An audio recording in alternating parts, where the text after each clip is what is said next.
Samantala na ipamahagi na sa pangunguna ni Pangulong Ferdinand R. Marcos Jr. ang mahigit 1,000 pabahay sa San Pablo, Laguna. Para yan sa mga pamilyang apektado ng South Long Haul ng PNR. Si Gab Villegas sa detalye.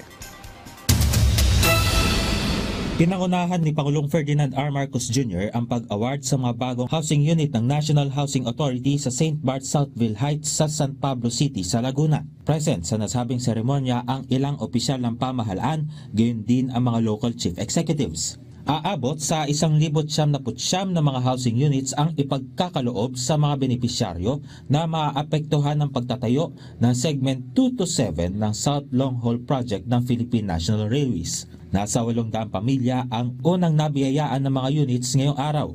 Ang bawat housing unit dito sa St. Bart Southville Heights sa San Pablo, Laguna ay may lot area na 40.5 square meters at floor area na 27.5 square meters. Tara, silipin natin kung ano nasa loob ng bahay. Bawat bahay ay mayroong living at dining area, mayroon ring 2 bedroom, at syempre, hindi mawawala dyan ang kusina at banyo. Magtatayo rin ng mga amenities sa loob ng komunidad tulad ng covered court, pamilihan, daycare center, health center at tricycle terminal. Sinabi ng Pangulo na ang nasabing housing project ay bahagi ng mas malawak na proyekto ng pamahalaan na magtayo ng tahanan para sa bawat pamilyang Pilipino. Masaya natin pinagdiriwang na may mas ligtas, mas maayos na tahanan na meron kayong mauuwian na. Ito po ang ating layunin. Kasabay ng pagpapaunlad natin sa infrastruktura ay ang pagginhawa ng buhay ng ating mga kababayan. Walang iniiwan, walang sinasantabi at walang pinababayaan. Nais rin ni Pangulong Marcos na bumuo ng mga komunidad na may maayos na tahanan at kumpletong pasilidad. Ibinahagi rin ng Pangulo na nilagdaan nito noong nakaraang Mayo ang Republic Act 12216 o ang pagpapalawig sa charter ng NHA ng karagdagan 25 taon. Ayon kay NHA General Manager Joventay, nasa 10,000 pamilya ang matatamaan ng PNR South Long Haul Project na babagtas mula Calamba, Laguna hanggang Legazpi City sa Albay. Tuloy-tuloy rin ang paglilipat ng mga apektadong residente sa mga housing site. Ongoing naman po yung pagta-transfer kasi alam niyo naman po hindi po ganun kabilis mag-transfer. Especially mga pamilya po doon, may mga anak rin po sila na tumitira. So normally po marami po nagka-transfer niyan after the school year. Ayon kay GM Tay, ang St. Bart's housing site ay ang kauna-unahang na-turnover ng NHA para sa nasabing proyekto.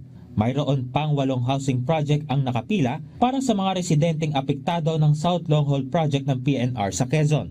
Buo rin anya ang suporta ng ahensya sa pambansang pabahay para sa Pilipino o 4PH program ng pamahalaan.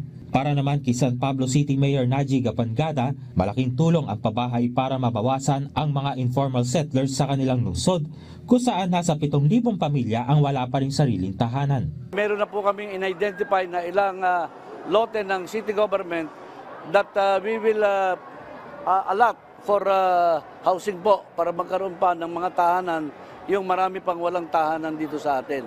Labis ang pasasalamat ng sorbetero na si Mang Gregorio na isa siya sa nakatanggap ng bahay mula sa pamahalaan. Kami nagpapasalamat po kay Presidente kasi yung kami galing po kami release San Gregorio.